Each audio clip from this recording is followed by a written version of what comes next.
بسم اللہ الرحمن الرحیم۔ اسلامیہ یونیورسٹی بہاولپور میں ایک بار پھر ایک اور شرمناک واقعہ پیش آ گیا ہے، اور یہ واقعہ کوئی پہلی بار ہونے والی چیز تو ہے نہیں۔ طالبات کو بلیک میل کر کے ان کی ویڈیوز بنا کر انہیں جنسی زیادتی کے لیے آمادہ کرنا، مجبور کرنا یا ان کی مرضی سے انہیں نشانہ بنانا، یہ سب جیسے ایک عام سی بات ہو چکی ہے۔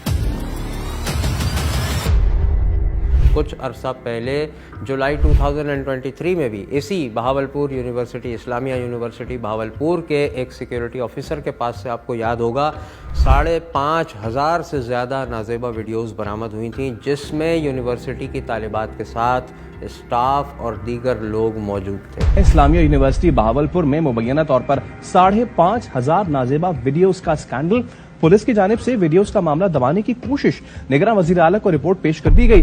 اس وقت شور اٹھ گیا، بریکنگ نیوز بنی، بڑی خبریں چلیں، اور اتنی بڑی خبر دیکھ کر سن کر ہمیں لگا کہ اب کیونکہ ہر حد پار ہو چکی ہے تو اب حکومت ایسے اقدامات کرے گی کہ آئندہ کبھی کوئی ایسا گھناؤنا کام تعلیمی اداروں میں نہیں ہو پائے گا۔ لیکن پھر کیا ہوا؟ جب بااثر لوگوں تک بات پہنچی، ان کے نام آنے لگے یا نام آنے کا خدشہ پیدا ہوا، کپڑے اترنے کا خطرہ پیدا ہوا، تو ہر طرف خاموشی چھا گئی، جیسے کبھی کچھ ہوا ہی نہیں تھا۔ گویا صرف ایک ادارے میں 5,500 مرتبہ عزت لوٹنا یا لوٹنے دینا، یہ ایک ایسا عام سا واقعہ تھا، تو اس میں کیا خاص بات تھی بھلا؟ آج پھر ویسا ہی ایک واقعہ سامنے آ گیا جس میں پرائیویٹ ادارے کو جا کر ملزم کو پکڑنا پڑا۔ پکڑ لو، لے بس۔ اور ہم پھر وہی سوال کر رہے ہیں، آخر کب تک یہ تعلیمی ادارے تعلیم کے ساتھ ساتھ عزتوں کے سودے کرتے رہیں گے؟ اور اس سے بڑا سوال خود پبلک سے ہے، مجھے اپنے آپ سے ہے اور آپ سے ہے کہ کب تک تعلیمی اداروں میں جانے والے طلباء اور بھیجنے والے یعنی والدین ایسے بے غیرت معاشرتی بگاڑ کے باوجود اپنی خاموشی قائم رکھیں گے؟ اصل بات بہت واضح ہے، یہ مخلوط تعلیمی نظام ہی ان فتنوں کی جڑ ہے۔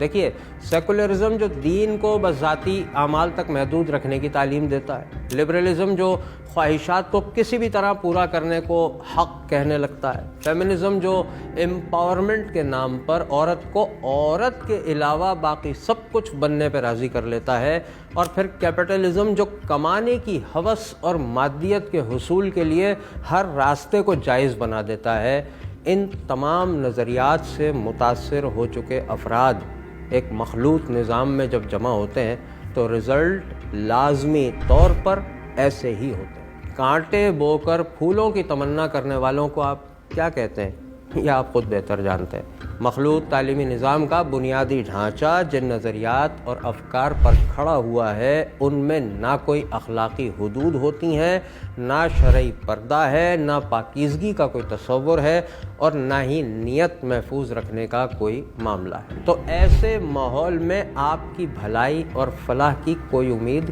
کیسے رکھی جا سکتی ہے؟ بس اشارتاً ایک بات ذرا یاد کیجئے، سب نے دیکھا ہوگا کہ جب یونیورسٹیوں میں، کالجز میں، یونیورسٹیز میں پچھلی دہائیوں میں طلبہ تنظیموں کے جھگڑے ہو جایا کرتے تھے، آپس میں بہت زیادہ مخاصمتیں ہوتی تھیں، دشمنیاں ہوتی تھیں، لڑائیاں ہوتی تھیں، مار دھاڑ اور خون بہا کرتا تھا، تو حکومتوں نے فوری اقدامات اٹھاتے ہوئے تمام طلبہ تنظیموں پر پابندی لگا دی اور اسٹوڈنٹ یونین وغیرہ کو بھی ختم کر دیا گیا۔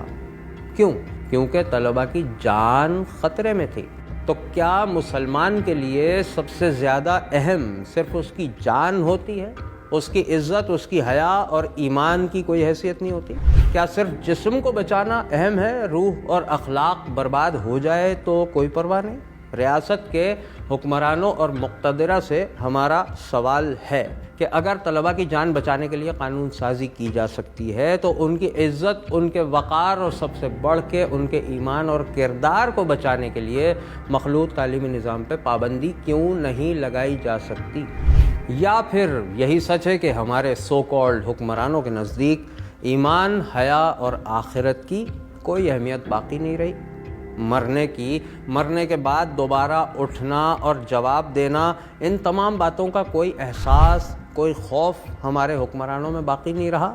بحیثیت مسلمان اور پاکستانی میرا اور آپ کا سب کا حق ہے کہ حکومت سے مطالبات کریں، تو لہٰذا مطالبات کریں۔ میں مطالبہ کرتا ہوں میرا ساتھ دیں، مخلوط تعلیمی نظام پر فوراً پابندی عائد کی جائے۔ اسلامیہ یونیورسٹی بہاولپور سمیت تمام تعلیمی اداروں کی غیر جانبدار شفاف تحقیقات کی جائیں، مجرموں کو سرعام سزا دی جائے تاکہ پبلک کے لیے نشان عبرت بن جائیں، اور تعلیمی اداروں کو علم حاصل کرنے کا مقام بنایا جائے، فحاشی کا اڈہ اور مغربی فکر کی گندگی کے ٹرائل کے لیے اسٹیج نہیں۔